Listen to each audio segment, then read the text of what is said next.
Welcome to the Vocational Education Podcast. Here's your host, Dr. Dan. Hi, and welcome to the Vocational Education Podcast. Firstly, a big shout out to all those people who appeared on the podcast last year, both from the VELG conference and also throughout the year. Now, what a year this has been. Of course, we're approaching the end now, and I'm so glad to be getting back onto the podcast. We've had a hiatus now for several months while we've been working on a business, making sure everything works in the virtual world.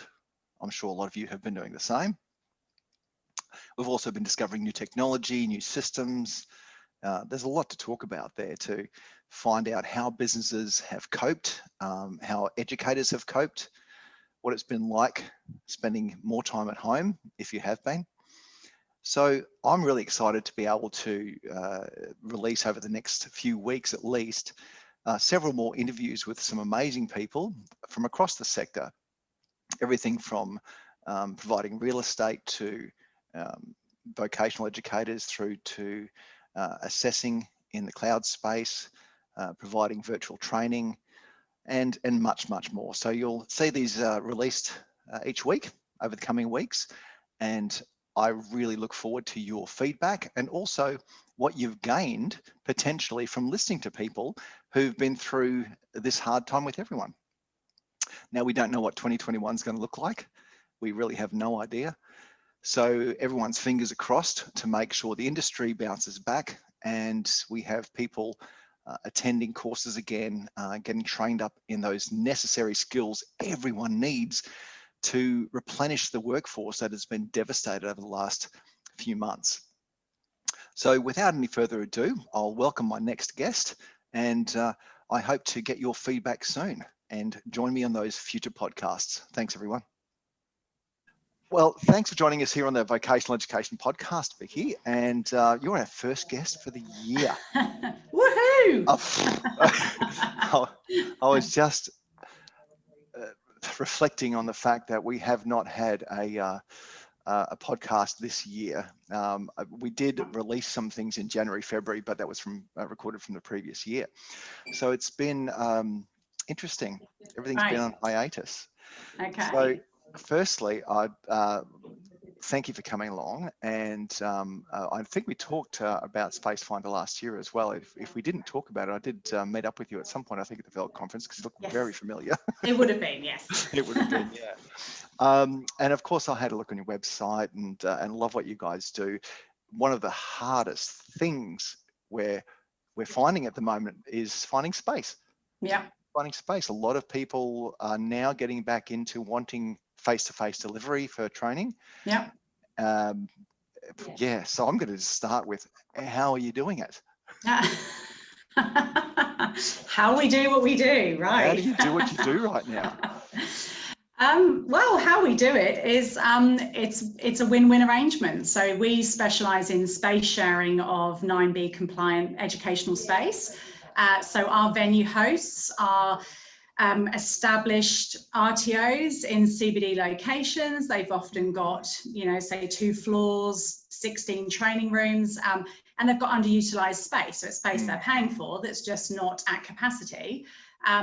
So they register that space with us as a confidential service. And then we have clients who engage us who are needing space. So our clients are anything from Asquare startup application people through to established companies needing their 2nd or 3rd campuses. So we're very much a like an Airbnb, but probably more of a long-term matchmaking service. That's a nice way to put it. So, look, I think that's such a wise business move. How long have you guys been around? We've been doing this for 10 years now. 10 years, okay. In the space sharing sector. We're really passionate about space sharing. This is my husband and my business, and we've been in business for a couple of decades together, and have experienced the highs and the lows of business. And it's really what led us into this space where, any business mistakes we'd made had often been committing to expensive commercial leases before we were ready. And, we're really sort of passionate about having a viable business solution. So, yeah, we've been doing this for a decade now. I've been in that position a few times myself, and we've been lucky enough to have agreements with other organisations who've allowed us to use space over the last few years, and it's been a nice way to go ahead. We this is amazing, but we came this close to signing a new lease on a building in southeast Queensland. Yeah. 3 weeks before Corona hit. Oh, you're not alone there. We're hearing many stories, many stories. Yeah, hindsight's wonderful, but look, that saved us $80,000 a year that we didn't need to spend. Yeah. And now, now we've sort of transitioned over to virtual with, I think, around 500 odd students just doing their virtual thing at the moment. But tell me about how your business has kind of coped and what's happened over the last, 9 months and what you've seen change. Yeah, it's been a really interesting time actually, Dan. Obviously, no one saw COVID coming, and that was pretty catastrophic, for our booking clients and for the host venues. We spent 3 months in the bunkers with everyone just trying to negotiate win-win arrangements for everyone so that everyone could come out the other side. So our focus through this whole thing was let's just have all the businesses survive and come out the other side. And really that's the benefit of what we do is obviously our host venues are locked into 5-10 year lease commitments, whereas our booking clients are on a 3-month termination. Right. So, what we've done is just a lot of negotiating for people. And what we're finding now, believe it or not, Dan, we are really busy. So what's kind of happened now is this shift over to, venues seeing what a viable solution, having their surplus space hired out. And a lot of people now choosing this time to submit their ASQA application and really gear themselves up ready for when the international students do come back into Australia. Yeah, well, international students is a whole massive market that's taken probably the biggest hit, but definitely local as well. I've seen. Now, can I ask you? You're around Australia, yes? So every capital city.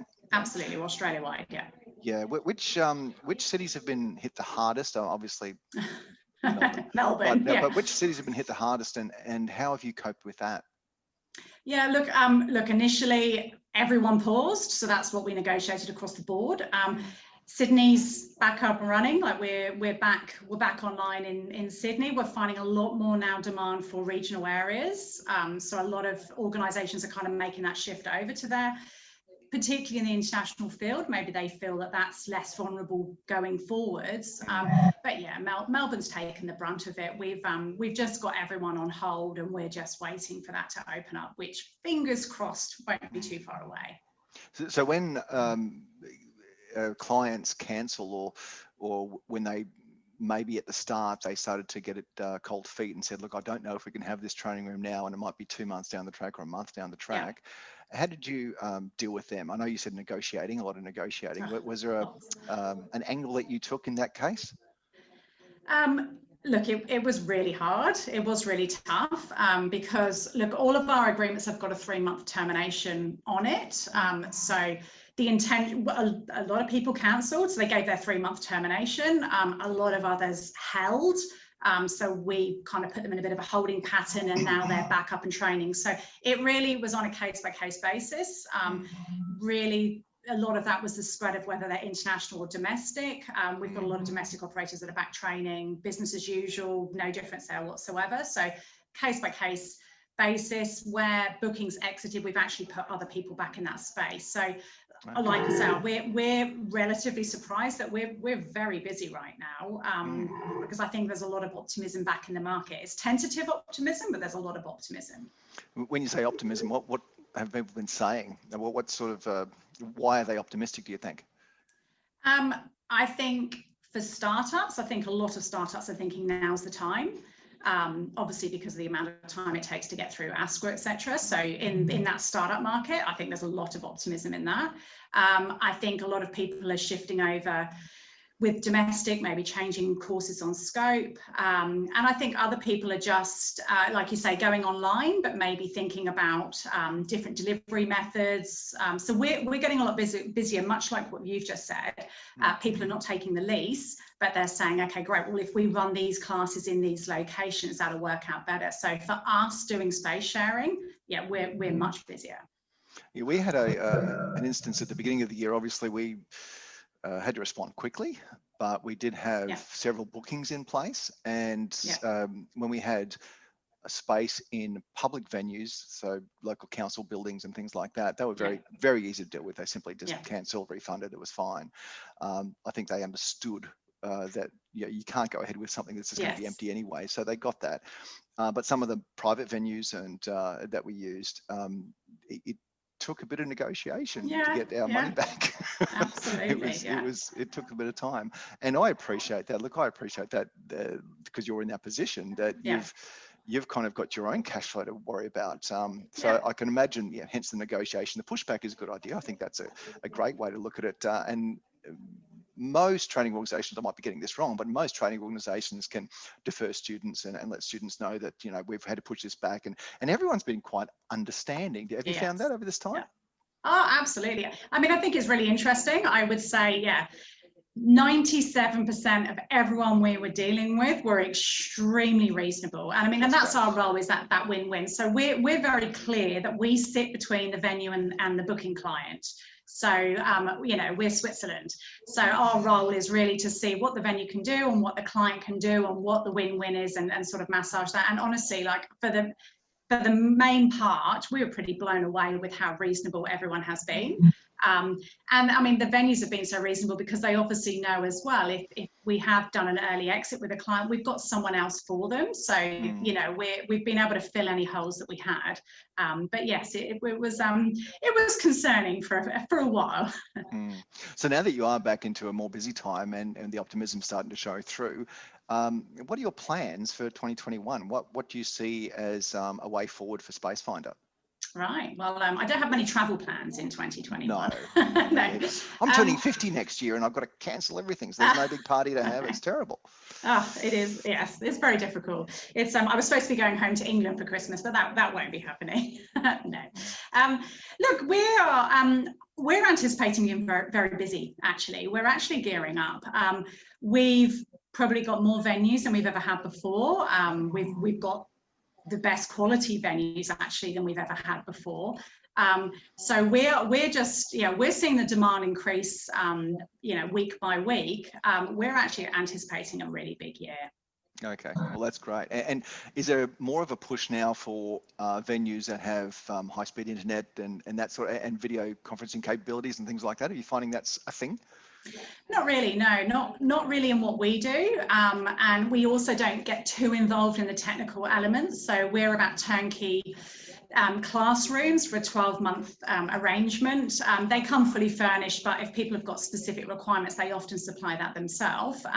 But no, a little bit more consideration in the breakout areas, the movement of students. But no, not as much in that, because I think a lot of those organisations have already got that sorted. They're using us for the face-to-face training, which they still have a need. Yeah, so you mentioned breakout rooms, so that's actually something we utilise a lot. So how do your venues, I know they're not yours, but how do the venues manage that? I mean, obviously they all have to have COVID plans, it's on it. Yeah, well, we look, as the in between this, we're asking the venues what they're doing. They're providing us with their plans. So it's on a venue by venue basis, but a lot of it's down to scheduling, which was something that they did anyway, and something that we sort of have a keen eye on in terms of space sharing, because you've got different RTOs in the same sort of space. So a lot of it's scheduling, but like I say, on a venue by venue basis, they've got different plans in place. So talk us through, as a customer, when the customer calls you or contacts you through your website, what's the process, or what sort of questions do you ask? What sort of things might they put into the website to find the ideal spot for them? Yeah, sure. Yeah, look, initially we really want to speak to them because every training organisation is very bespoke. So what we do, look, when I say we're like Airbnb, look, we're not like Airbnb, because you could just book, any room in Melbourne CBD for the weekend kind of thing, as long as it's got a bed, you're good. With us, look, our clients have got very specific requirements in terms of their capacity, in terms of their course on scope, in terms of their scheduling.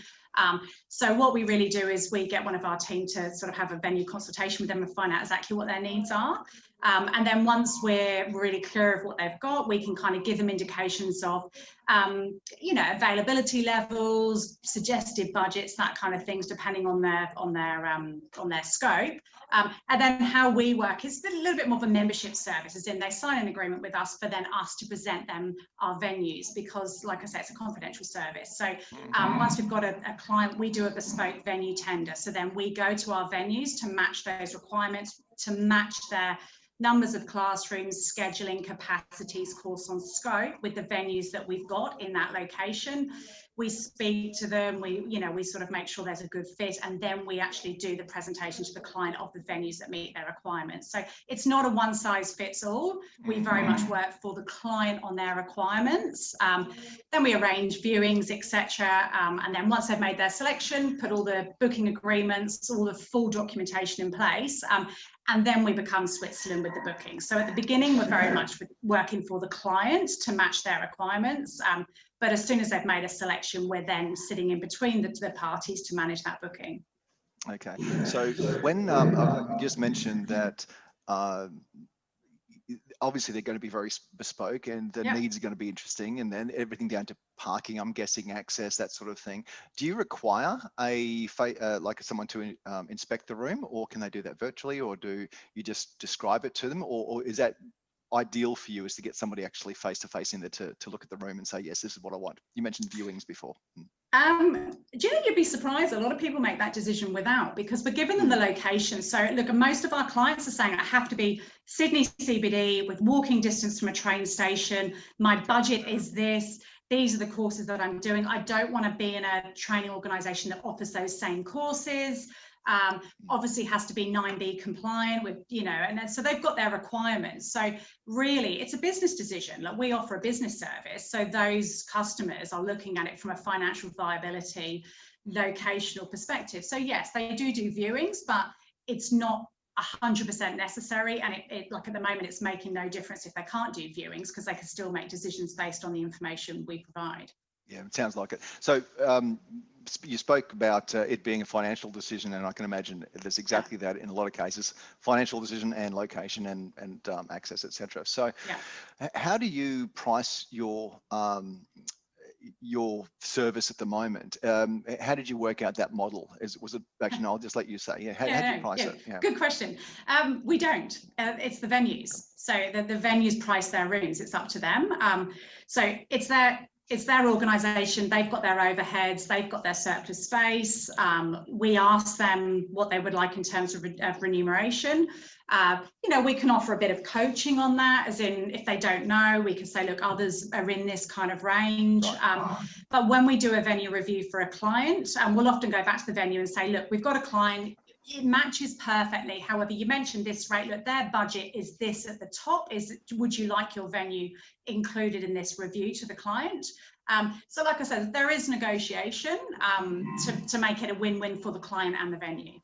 Oh, that's good. Yeah, I wanted to ask, because I did see a lot of training organisations, especially around the May to end of June period, offering staggering discounts to attend their courses and their qualifications, etc. And I thought that was interesting, considering the education industry, whilst the stats at the beginning of the COVID crisis were devastating, people weren't spending on education at all, it shot up pretty quickly. And most of the education providers, depending on what they were offering, I mean, a lot of the trades providers were really hit bad, because obviously they needed to be face to face, but a lot of others continued almost business as usual.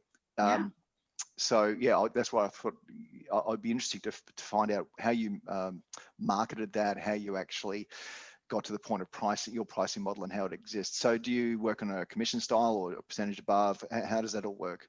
Yeah, we're a commission model. Absolutely. But like in terms of what you were just discussing, look, like we were able to get the buying power was slightly greater during that period. So there was sort of rent-free periods or whatever. Again, it's on a case-by-case basis. But I would definitely say there are better deals around at the moment, but they're getting snapped up pretty quick. Oh, great. Okay, good. So you've been obviously talking to a lot of RTOs, a lot of training providers. What are they saying about how they're dealing with their business at the moment? A mixture. Look, some are in hibernation. Some are just waiting for restrictions to be lifted. Some are desperate for the students to come back in. But we're probably dealing with the more optimistic segment of the market, as in people going, okay, now's the time to go for a second campus or expand our courses on scope or put in our Crycos application, so we're seeing maybe the forethinkers, like the people that are kind of going, well, let's look ahead. So I think while there's a lot of people going to be panicking and looking at what's right in front of their face, I think we're actually dealing with a lot of people that are looking over the horizon saying there's a lot of opportunity there. What are we going to do to position ourselves for that success? So we're getting a lot of that. Okay, I like what you said that you started 10 years ago, but you've been in business with your husband for over 20 years. What made you get into this? What was the key that sort of said, oh, we'll try this? Well, as with everything, it's not your first idea, is it? No, we've done lots of different types of businesses. We did a lot of property development. We've done a lot of real estate, that sort of stuff. My background's actually in, I'm very passionate about human social geography, and I used to, in England, was a town planning enforcement officer and environmental health officer, so I had quite a compliance background. But yeah, we just did lots of different things together, and we actually, we sort of launched a business that was slightly different than this one, which was bookable meeting rooms nationwide. So we launched that in 2010 because we're just so frustrated with coffee shop meetings and not being able to do business professionally wherever we were. So we launched that back then. I think we're a little bit early for our time, but what we really learned doing that was people wanted training space. So that wasn't what we set out to do. But when customers are asking over and over again for, full-time bookings, needing training space, we just ended up listening to the market and saying, okay, everyone wants training space, so let's do that. One question I have about the training spaces themselves is, do you hire out, or do the providers hire out evening times and weekend times and things like that? Because I know that's a completely underutilized segment of the real estate market, especially in training. Yeah, absolutely. Again, on a venue by venue basis, a lot of the CBD ones have the aircon shuts down. So that really dictates when they can and when they can't, because there's large fees in getting it put back on in the evenings. Others of them are from, it can be 6 a.m. till 6 p.m. and weekends. So again, it's on a venue by venue basis. We find out their full schedule of availability. And then with our clients, we offer them shifts that maybe sometimes aren't the conventional shifts. So if they're flexible with the shifts, we're like, okay, we've got this great venue, and yeah, you're right, their classrooms are empty from 3 o'clock onwards. So your schedule will work perfectly there. So have you, part of your expansion plans next year, or coping plans if it's going to be very busy, does that extend to regional Australia as well? Yeah, absolutely. Because we're client-led, so the clients tell us where they want the space. So like I said, at the moment, we're finding a lot more regional requests, which means that then we start doing active tenders in those places and increase our number of host venues in those locations. So yeah, we go where our clients need us to go. And how about international expansion plans? Oh, steady on. Hey, come on. This is the year. This is the year. One market at a time. New Zealand's begging us to go back. You never know. That can be an easy one. We will see. We'll see. Okay. Well, look, I'm going to be waiting with bated breath, because I do know, as far as those training organisations who are growing at the moment and making use of virtual, there is a moment where we're going to have to step back in the classroom, and we're getting clients now asking us, especially some of the larger ones, the national clients and maybe international clients, are saying, we really want face-to-face, and I get that. Depending on what you're training, that's a big thing. And I'm hoping that gaining those sorts of clientele, I think sometime in the near future, for those organisations who have been able to sustain business this time, maybe the international market is something to look back at, because what we're finding is that whilst they can't travel to us, our qualifications, believe it or not, are still valued overseas. I was literally just talking to somebody this morning from Zimbabwe, of all places, and he's saying, to go back to Zimbabwe and open an education centre there, he would love to get qualified in Australia to do that, whether it's business, whether it's training assessment, whatever. So yeah, I think that's not too far off distant future. I don't know. I think it might be something that I know us as a training organisation are looking at. I know some of our competitors are. Yeah, okay. TAFE's a bit different. TAFE's got their Yeah. own buildings they've got to worry about. But yeah, definitely in the private sector, there's a lot of organisations looking at seeing how we can then deliver internationally, Yeah, I love because it's something as a regulated training industry, we don't have to apply for CRICOS. We don't have to set up spaces for these people to these students to live and things like that. So it's a cost less absolutely process. Yeah. Oh, I couldn't agree more. I did Tony Robbins Unleash the Power Within virtually a couple of weeks ago. Ah, yay! For 12,000 people on the virtual platform. I think I say $12,000. No. For 12,000 people on the virtual platform. I mean, it just blew me away that you can have that many people online at one time, deliver training, 12-hour days, 4 12-hour days, and yet be completely engaged. It was a phenomenal experience. Well, do you know what platform they used to do that? Was Zoom. it WebEx or something? Oh, it was Zoom, really? Yeah. Oh, yay, Zoom. Yeah. Geez, that's a company I wish I had shares in last year. Yes, I agree. Yeah, there's a boom industry. Yeah. Wow. And yet, as a late entrant to the virtual world, it's just taken it over. Everyone, it's now become the verb. I'm going to Zoom you. Absolutely. Yeah. However, there are still a lot of other players out there, but just seem to miss it a little bit. Yeah. So we talked a little bit about the future, but and we can't forecast what on earth is going to happen next year. As I said, I can't even make any plans for my birthday. Yeah. But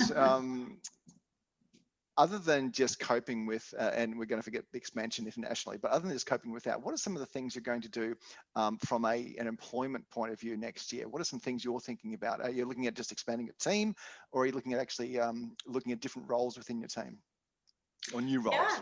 Well, I mean, look, my role in our business is very much the business of the business. So, my role is, once we get to certain points, we've got trigger points of having more team members. We're also sort of looking at, we also have a look at what our clients' needs are and what the stock levels are. So if we need to provide, some training space, campuses or whatever, like we're just keeping an eye on it. So my role is to just keep an eye on that. But yeah, without a doubt, we'll need more dedicated venue agents and be able to help people as much as we can. Great. And how do your team work at the moment? Are they mainly remote, or are they working from an office? How have you coped personally with the business and your employees? Oh, well, we were all home for a while, and that wasn't the utopia any of us thought it was. I was pretty delighted to get my 3 sons back to school, I can assure you. But yeah, we all did it remotely for a while, but we are loving being back at the office. I mean, it just makes such a difference, just in terms of the synergy, just having things move forward quicker. So yeah, we're probably 75% in the office, 25 from home. So I think I would assume that would happen across a lot of organizations. I think home working's become a lot more acceptable and a lot easier. But yeah, we can't miss that face-to-face interaction. It's lovely being back. Yeah, one of the things I've definitely noted, like all our team are dispersed and they all work from home, generally speaking, or they're traveling to venues and things like that. But we only we had irregular meetings, but we've now decided to have a regular meeting just for that connection. Just for that, what's everyone doing? In person? Feeling? No, still not in person. We are pretty scattered. We have people in Victoria and New South Wales, Sunshine Coast, Gold Coast, Brisbane, and getting everybody together is a bit like rounding up cats. So we tend not to do that. But where we can, we will. For instance, next Monday, 3 or 4 of us getting together face to face, which is nice. But I can't see us getting back into an office anytime soon. And by that I mean maybe mid next year, late next year. Yeah. But who knows? Who knows? Australia's doing incredibly well, aren't we? Yeah, so we are. Even Victoria. So we really are. I just turned the news off, looking at. We've stopped. We've stopped with the news. No news is good news. We're focusing on on what we can control and who we can help. And we've stopped with Facebook and everything. We're done. Yes. That's nice to hear. Like, we do Facebook Market, but it was really nice to actually jump off and delete the app. From my phone. Yeah, that's what we've done. Yeah, we watched The Social Dilemma, and as a family went, okay, we're done. Yeah, exactly the same thing. Yeah. Well, Vicky, our time has come to an end. My wonderful person, I was going to say my wonderful friend, my wonderful person. But look, would just like your audience to, or our audience to find you easily. So how can they find you and your business and maybe book some stuff for next year? Yeah, sure. Well, our website is spacefinder.com.au, and yeah, feel free to jump over there and contact us. And yeah, we're all lovely people, happy to chat to anyone, happy to offer any space advice. And yeah, if they need our services, we would love to help. Brilliant. Well, thank you so much for your time today, Vicky, and I look forward to seeing you hopefully before next year. I agree. In fact, I agree. we'll probably need to talk, to be honest. Awesome. Right, Thank you so much for your time. Okay. Bye. All right, thanks. Bye.